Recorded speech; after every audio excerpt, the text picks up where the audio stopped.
할렐루야. 베드로베이 제1장로교회 성도 여러분, 그동안 평안하셨습니까? 지금은 종료 주일이 이제 다가오고 있고요. 고난 주간이 시작되면서 부활주일을 또한 기다리는 날이기도 합니다. 날씨가 많이 푸근해져서 하지만 일교차가 있어서 여러분들 건강 조심하시기 바라겠습니다. 오늘 우리가 나누는 지난주 설교 묵상 말씀 본문은 창세기 4장 9절에서 10절 말씀입니다. 제가 봉독해 드리겠습니다. 여호와께서 가인에게 이르시되 내 아우 아벨이 어디 있느냐? 그가 이르되 내가 알지 못하나이다. 내가 내 아우를 지키는 자니이까. 이르시되 내가 무엇을 하였느냐? 내 아우의 핏소리가 땅에서부터 내게 호소하느니라. 아멘. 우리는 지난 주일 내 아우 아벨이 어디 있느냐라는 말씀을 통해서 함께 은혜를 나눴습니다. 우리 1번 문제를 함께 같이 볼까요? 가인에게 아벨은 어떤 존재였을까요? 그 이유는 무엇일까요? 가인에게 아벨은 여러분 어떤 존재였습니까? 아벨이 있음으로 인해서 가인의 부끄러운 부분이 항상 드러나는 존재였습니다. 그래서 굉장히 편하지 않았죠. 형제지간이었고 가족이었지만 그럼에도 불구하고 아벨이 내 옆에 있다는 사실을 가인은 그렇게 좋아하지 않았습니다. 아벨의 신실한 믿음, 또 아벨이 행동하는 모든 것이 자기의 부끄러움을 항상 드러냈기 때문입니다. 그러니 얼마나 그것이 싫었으면 가인이 동생 아벨을 죽이기까지 했을까요? 가인에게 아벨은 마치 원수와 같은 존재였던 것이죠. 우리에게도 그런 존재들이 있지 않을까 생각이 듭니다. 우리 2번 문제 한번 다 같이 보겠습니다. 포도원 농부의 비유에서 포도원 주인은 반복적으로 무엇을 하였나요? 마가복음 12장 2절에서 8절 말씀을 여러분 참고해 주시기 바라고요. 갑자기 우리가 포도원 농부의 비유로 넘어온 것은 하나님께서 가인에게 아벨을 보내신 사건에 대해 우리가 살펴보기 위함이었죠. 포도원 농부 비유에는 어떤 이야기가 있었나요? 포도원 주인이 멀리 출타를 가면서 포도원 농부들에게 자기 밭을 잘 관리해 달라고 맡기고 갔습니다. 그리고 시간이 많이 흘러서 이제 소출을 얻기 위해 자기 종들을 보내죠. 밭 관리를 잘 하고 있는지, 농사를 잘 짓고 있는지, 소출에 대한 소득도 얻기 위해서입니다. 그런데 그 종을 잘 환대하지 않고 심히 때려서 보냈습니다. 두 번째 보냈는데 또 그랬습니다. 세 번째 보냈는데 심지어는 죽이기까지 했습니다. 계속해서 반복해서 종을 보냈다라고 기록을 하고 있죠. 거기 포도원 농부들은 바로 저와 여러분들을 상징하는 것이고 포도원 주인은 하나님을 상징하는 것이고요. 마지막에는 최종적으로 그의 아들을 보내면 환대하겠다라고 생각해서 아들 보냈지만 아들을 돌로 쳐서 죽였습니다. 예수 그리스도를 상징하는 사건이었습니다. 그러니까 하나님께서는 계속해서 포도원 농부들에게 누군가를 보내고 계시는 사건을 우리가 볼 수가 있습니다. 그런 일들이 유대인들에게 경험되어졌고 또한 우리 영적 믿음의 후손들인 저와 여러분들에게도 경험되어지고 있다는 것입니다. 하나님께서는 우리의 삶 가운데 반복적으로 누군가를 보내고 계시다. 성경을 봐도 계속해서 성경의 이스라엘 백성들에게 말씀을 들으라고 선지자들을 보내고 우리 교회들에게는 사도들을 보내고 또 시험을 이겨내게 하기 위해 원수들을 보내기도 하시죠. 그와 같이 반복해서 보내십니다. 3번 문제입니다. 당신의 삶에 이와 같이 여러분의 부끄러움을 자꾸 드러내는 내게 보내어진 어떤 이는 과연 누가 있을까요? 하나님께서는 저와 여러분의 삶 가운데 이와 같이 누군가를 보내시는데 그 보냄받은 자에 의하여 내 삶의 부족한 모습이, 부끄러운 모습이 자꾸 드러나는 것을 우리는 경험하게 되죠. 저와 여러분의 삶 가운데 혹시 나의 부끄러움을 드러내게 하는, 정말로 만나고 싶지 않은 여러분 그런 존재들이 누가 있습니까? 그런데 우리가 살펴봤지만 하나님께서는 모든 만남 가운데 섭리하고 계시고 참새 한 마리가 땅에 떨어지는 것도 하나님의 허락이 없이는 되지 않는다 그러고 우리의 머리털까지 세신 바 되시는 분이 하나님이시니까 하나님께서 우리의 모든 만남 가운데 섭리하신다는 것을 성경은 증거하고 있죠. 그래서 저와 여러분들에게 보내어지는 가족뿐만이 아니라 친구, 이웃, 직장의 동료 모든 사람들의 만남은 그 속에 하나님의 섭리가 있다고 하겠습니다. 그리고 그 만남 가운데 내가 좋아하는 사람만 만나는 게 아니라 가인과 아벨의 만남처럼 자꾸 내 성질, 내 과거, 내 부끄러운 것을 드러나게 하는 어떤 이들을 우리는 만나게 된다는 거죠. 그 만남에 하나님의 섭리가 항상 있다는 것입니다.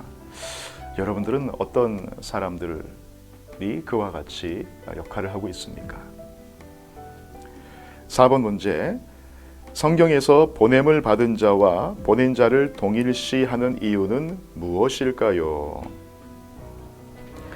성경에서 보면 제자들을 환영하지 않는 것은 예수님 자신을 환영하지 않는 것이고 예수님 자신을 환영하지 않는 것은 하나님 아버지를 환대하지 않는 거다라고 기록하고 있죠. 마태복음 10장 40절에 있습니다. 요한복음에도 그런 말씀은 많이 등장합니다.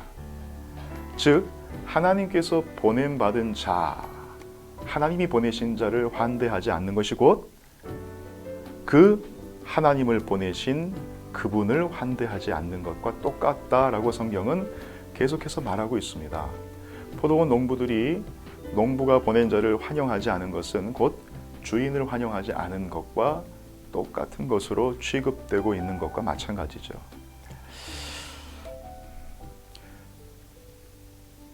이유는 하나님께서 우리가 만나는 모든 사람들을 보내셨기 때문에, 거기에 섭리가 들어있기 때문에, 하나님의 뜻이 들어있기 때문에 하나님께서 성경에서는 보냄을 받은 자와 보낸 자를 동일시하고 있는 것입니다. 이게 성경의 대원칙 중에 하나입니다. 여러분 한번 잘 생각해 보시기 바랍니다. 나에게 보냄받은 자, 그는 과연 누굴까? 누가 보냈을까? 누구의 섭리 가운데 있을까 말이죠. 5번 문제. 가인의 삶에 아벨을 보낸 분은 누구일까요? 당신의 삶에 아벨과 같은 존재를 자꾸 보내시는 이는 누구일까요? 그리고 이유는 무엇일까요? 가인의 삶에 아벨을 보낸 분은 누굽니까? 가인이 한 것입니까? 아니죠. 가인이 선택한 것이 아닙니다. 형제지간이니까. 그러면 아담과 하와가 선택한 것입니까? 아니죠. 아담과 하와가 임신하여 아이를 낳더라도 그 생명을 주신 이는 하나님입니다. 사람이 그 생명을 줄 수 없습니다. 그 생명, 영혼을 주신 이는 하나님이십니다. 그러니 그 만남을 주선하신 분은, 허락하신 분은 하나님이다라고 할 수 있죠. 가인과 아벨의 만남, 하나님의 섭리 가운데 있었습니다. 그러면 우리 삶 가운데서도 아벨과 같은 존재, 내 부끄러움을 드러내는 존재를 여러분 만나게 자꾸 보내시는 이는 누구라고 할 수 있습니까? 올라가면 결국엔 하나님이죠. 내 친구가 소개시켜 줄 수 있었습니다. 내가 비즈니스를 통해서 만날 수 있습니다. 그러나 결국에는 따지고 가면 하나님이 보내셨다는 것입니다. 하나님이 허락하셨다는 것입니다. 왜 그랬을까요? 하나님의 섭리가 있기 때문이죠. 만약에 가인이 아벨을 보면서 그렇구나, 내가 믿음으로 제사를 드리지 않고 있었구나라는 것을 깨닫고 자기도 변화되어서 아벨처럼 믿음으로 제사를 드렸다면 가인의 삶은 아마 달라지지 않았을까요? 여러분의 삶 가운데 보냄을 받은 어떤 자, 여러분 그들을 통해서 여러분은 무엇을 배우고 계십니까? 무슨 교훈을 얻고 계십니까? 아니면 가인처럼 조용한 뜰로 불러내어서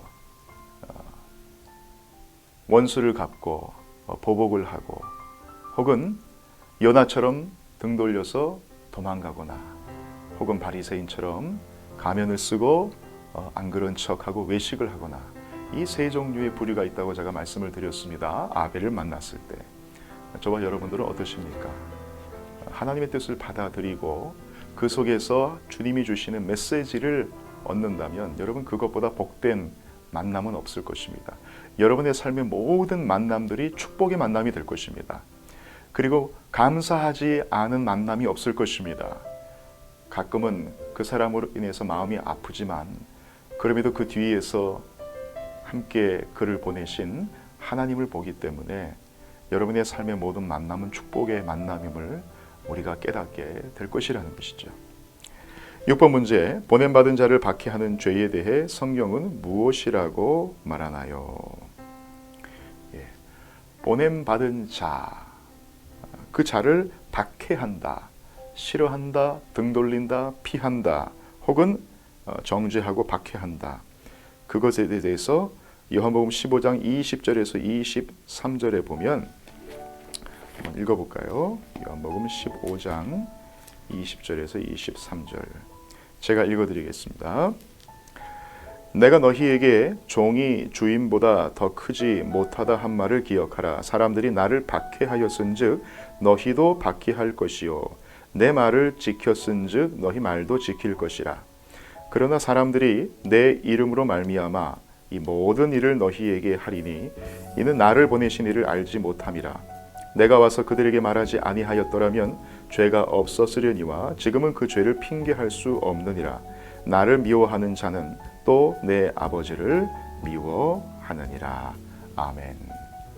하나님이 보낸 자를 박해하는 것, 미워하는 것은 예수 그리스도를 미워하는 것이고 예수 그리스도를 미워하는 것은 예수를 보내신 하나님을 미워하는 것이다.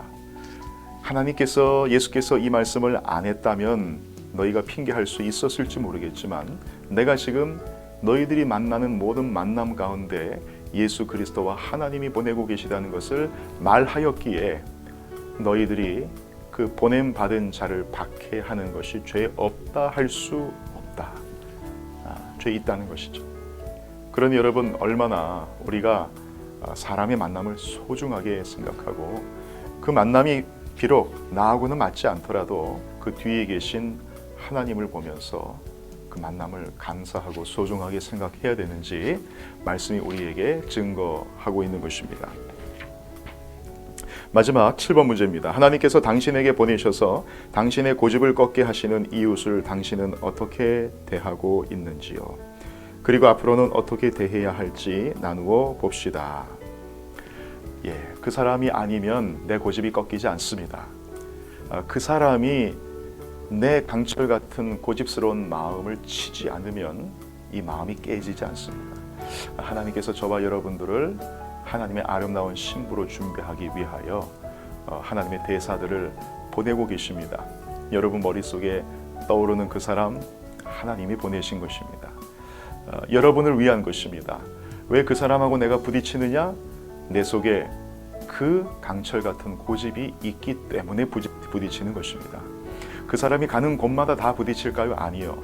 나하고 부딪히는 부분이 있습니다. 그것은 내게 그것이 있기 때문입니다. 그러니 하나님이 보내신 그 대사를 여러분 원망하지 마십시오. 욕하기 전에 내 속에 있는 내 고집이 그 부분이 있기 때문에 똑같은 것이 나하고 부딪히는구나. 하나님 깨닫게 하심을 감사합니다. 그 사람을 통해서 나를 단련해 주시니 하나님 감사합니다. 하나님께 감사하게 되면 여러분의 모든 만남이 하나님께서 복 주시는 귀한 만남으로 변하여서 여러분이 눈에 보이지 아니하시는 하나님을 언제 영접하시겠습니까? 하나님이 보낸 자를 영접할 때 하나님을 영접하는 것입니다. 여러분의 삶이 이 복된 감사로 만남으로 넘쳐나시기를 간절히 소원합니다. 기도하겠습니다. 아버지 하나님 감사합니다. 우리의 모든 만남 가운데 하나님의 섭리와 인도하심이 있음을 확인했습니다. 예전에는 몰라서 피하기도 했고 또는 대적하기도 했고 또는 외식하기도 했지만 이제는 그를 보내신 하나님이 눈에 보이기에 말씀을 통해서 확인했기에 감사함으로 받고 아버지 하나님 견딜 힘을 당신께 구합니다. 하나님께서 승리할 수 있는 능력 주셔서 모든 만남 가운데 하나님의 축복을 경험하는 복된 우리 모두 될 수 있도록 역사하여 주옵소서. 예수님의 이름으로 기도했습니다. 아멘. 여러분, 부활주일이 다가오고 있습니다. 소망의 날이 다가오고 있습니다. 모든 삶 가운데서 말씀을 소화하고 곱씹음으로 말미암아 이번 부활주일은 그 어떤 부활주일보다 더 하나님께 감사가 넘치는 우리 소망의 한 주 되시길 우리 구주 예수의 이름으로 간절히 축원드리겠습니다. 감사합니다. 행복한 하루 되세요.